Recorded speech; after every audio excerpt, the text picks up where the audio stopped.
Hello and welcome. I'm Blair Blackwell, and this is the Daily Cyber Brief. Here's today's rundown of the biggest cybersecurity stories you need to know today. Good day.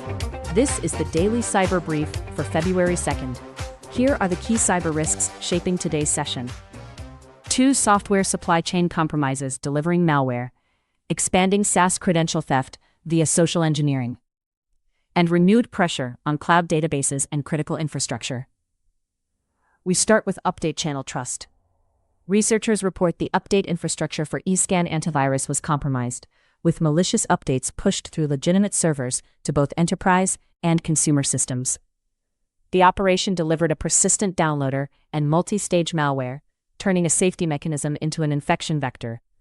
It's a stark reminder that software supply chain integrity and update verification remain central to endpoint security and patching hygiene. In a parallel supply chain hit to developer tooling, attackers abused the OpenVSX registry by compromising a legitimate developer account and publishing malicious versions of 4 established extensions on January 30th. Those updates embedded the glassworm malware, reaching downstream users who trusted the publisher and the registry. Developer ecosystems, extension marketplaces, and CI/CD pipelines continue to be attractive paths to scale malware distribution with minimal friction. Turning to identity and SaaS, Mandiant highlights an expansion of shiny hunter-style campaigns that use voice phishing and well-crafted, company-branded credential pages to steal single sign-on credentials and even multi-factor authentication codes. The goal is unauthorized access to cloud applications for data theft and extortion. This is social engineering paired with identity compromise at scale, targeting the business backbone, SaaS platforms, identity providers, and collaboration suites. Meanwhile, Europe's energy sector drew unwanted attention. CERT Polska detailed coordinated cyber attacks on more than 30 wind and solar farms, a manufacturing firm, and a large combined heat and power plant serving nearly 500,000 customers.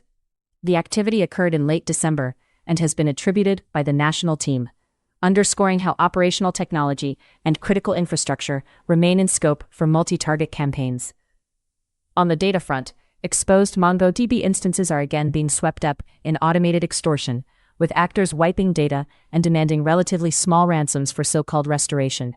The tactic is low cost for attackers and high friction for organizations that left databases reachable, illustrating how cloud misconfiguration and internet-exposed services continue to translate into quick monetization.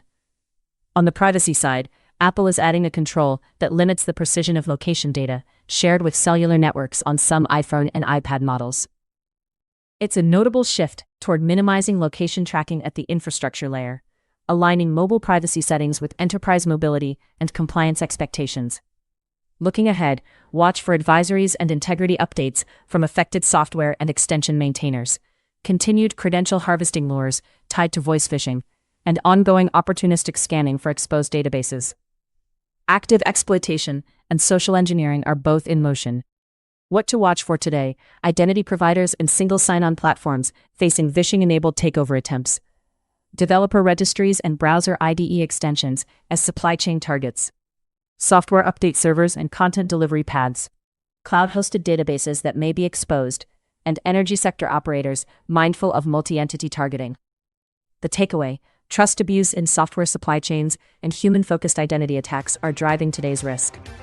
The question for the week is whether defenders can harden update paths and identity journeys faster than attackers pivot to the next weak link.